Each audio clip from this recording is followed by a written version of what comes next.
سورہ البقرہ کی آیت نمبر 180 سے لے کر 182 تک کے حوالے سے ہم انشاءاللہ گفتگو کریں گے۔ اللہ پاک نے ارشاد فرمایا، کتب علیکم، تم پر فرض کر دیا گیا ہے، لکھ دیا گیا ہے تمہارے اوپر، اذا حضر احدکم الموت، جب تم میں سے کسی کی موت کا وقت آئے۔ اب موت کا وقت تو ہمیں یقینی طور پر پتہ نہیں ہوتا، لیکن بیماری کا غلبہ اور بیماری کی کیفیت اور عمر کا حصہ دیکھ کر انسان اندازہ لگاتا ہے۔ بعض امراض کے بارے میں کہتے ہیں کہ یہ مرض الموت ہے، ایسا مرض ہے جس کے اینڈ پر انسان نے دنیا سے چلے جانا ہوتا ہے۔ یہ انسانی اندازہ ہوتا ہے، قطعی طور پر ہمیں علم نہیں کہ ہماری موت کب آئے گی۔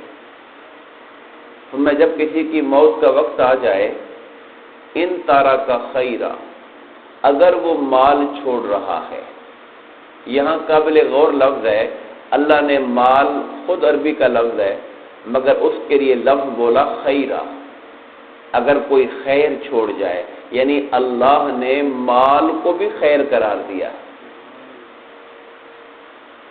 ہماری صوفیانہ جو تعلیمات ہے، لوگوں کی محبت مال میں اس قدر ڈوب جانے کی وجہ سے کہ وہ اصل رستہ بھول جاتے ہیں، تو ذرا مال کے بارے میں لوگوں کے دلوں میں ڈالا جاتا ہے کہ یہ مال دنیا جو ہے یہ انسان کو غافل کرتا ہے اللہ اور اس کے رسول سے۔ یقیناً بات ٹھیک ہے، لیکن فی نفس ہی مال برا نہیں، اس لیے کہ مال ہی ہے جو انسان کی زندگی کی بقا کا ذریعہ ہے۔ یہ مال ہے جس سے انسان نیکی کے کام کرتا ہے، لوگوں کی مدد کرتا ہے، تو اللہ اسے خیر بھی فرماتا ہے۔ اور کسی جگہ پر قرآن مجید اسے اللہ اپنا فضل قرار دیتا ہے۔ سورہ جمعہ میں فرمایا کہ جب تم نماز جمعہ پڑھ لو تو زمین میں پھیل جاؤ اور اللہ کا فضل تلاش کرو۔ یہاں بھی رزق حلال مراد ہے۔ تو مال اس وقت برا ہو جاتا ہے جب مال اللہ سے غافل کرے، وگرنہ اپنے رزق حلال، اپنی عزت و آبرو، بچوں کو اچھے طریقے سے تعلیم و تربیت اور اللہ کی راہ میں خرچ کرنے کے لیے انسان جو مال رزق حلال کماتا ہے وہ اللہ کی طرف سے خیر ہے، وہ اللہ کا فضل ہے جو اللہ نے اس کو عطا کیا۔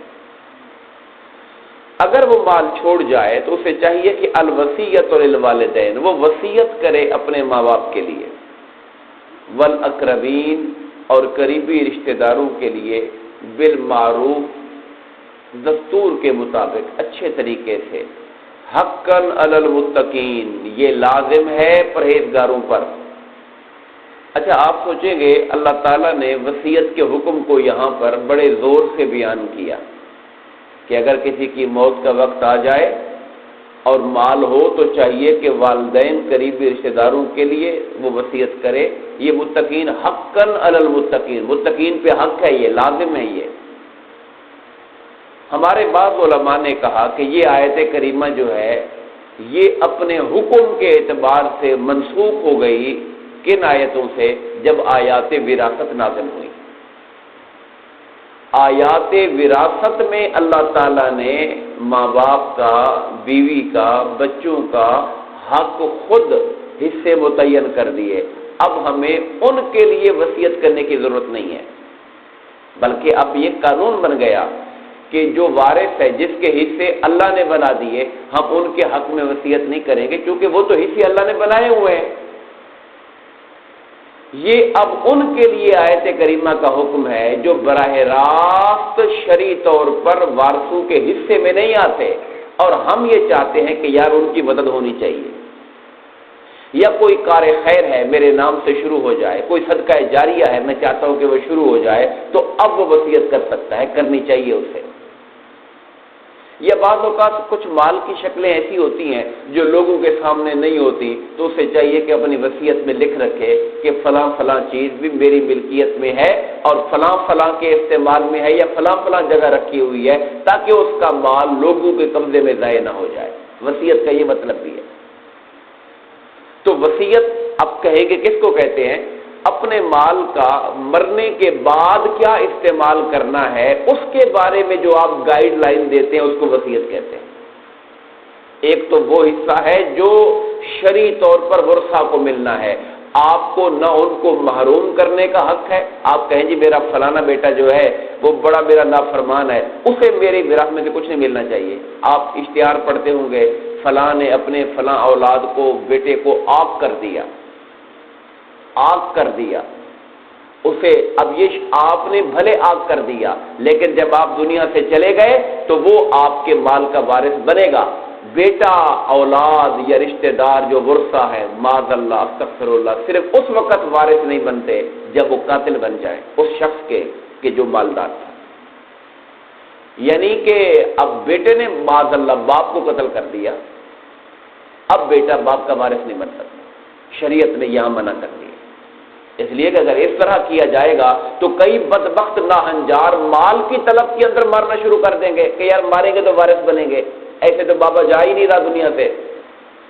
تو اس لیے اللہ نے یہ شک ختم کر دی کہ اگر کوئی قاتل ہوگا اپنے اس بڑے کا تو اس کا وارث کبھی نہیں بن سکتا ہے۔ لیکن صرف ہم نافرمانی کی بنا پر کہیں کہ میرا وارث نہیں، وہ شریعت نہیں مانتی ہے، بس وہ ایک شک ہے قتل والی، بس اس کے علاوہ نہیں۔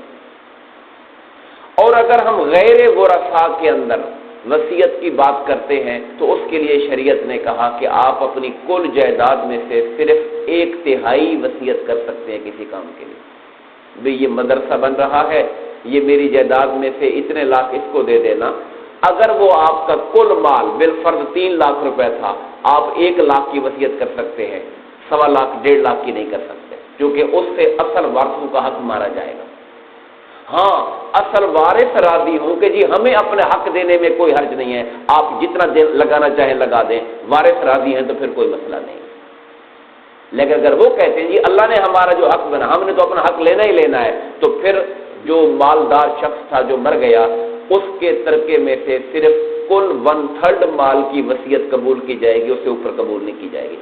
دیکھیے دنیا میں خود مال کا مالک تھا، وہ دنیا میں کہہ بھی گیا مرنے سے پہلے کہ میرا مال فلاں جگہ لگا دیا جائے، مگر شریعت قبول نہیں کرتی کہ نہیں، اگر تو نے خرچ کرنا تھا تو زندگی میں کر جاتا، زندگی میں تو مالک تھا، سارا مرضی لگا دیتا، جہاں چاہے خرچ کر دیتا۔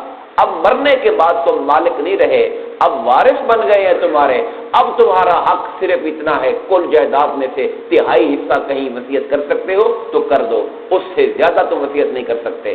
اگر کرو گے تو وارثوں کی مرضی ہے قبول کریں یا قبول نہ کریں اس کو۔ یہ احکام شریعت میں سے وصیت کا مسئلہ ہے۔ فرمایا فمن بدلہ بعد ما سمعہ، اگر کوئی تبدیل کرتا ہے وصیت کو اس کو سننے کے بعد۔ اب ایک آدمی تھا، اسے لگا کہ میرا دنیا سے لگتا ہے کہ میں اب نہیں بچوں گا، بلا لیتا ہے کسی کو، یار یہ میری وصیت ہے، میرا مال فلاں فلاں فلاں۔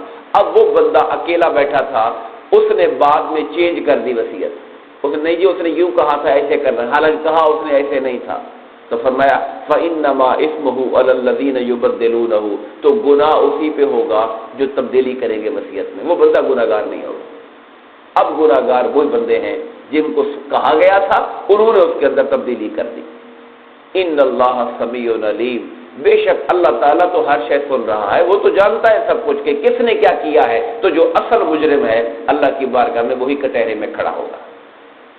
فمن خاف من موص جنفا او اثما، اگر کوئی آدمی وصیت کرنے والے کے بارے میں اس کو اندیشہ ہو کہ یہ جانبداری سے کام لے گا یا کسی گناہ کے کام میں لگا دے گا مال کو، فاصلح بینہم، تو اگر وہ اس کی اصلاح کر دے، فلا اثم علیہ، تو کوئی گناہ نہیں۔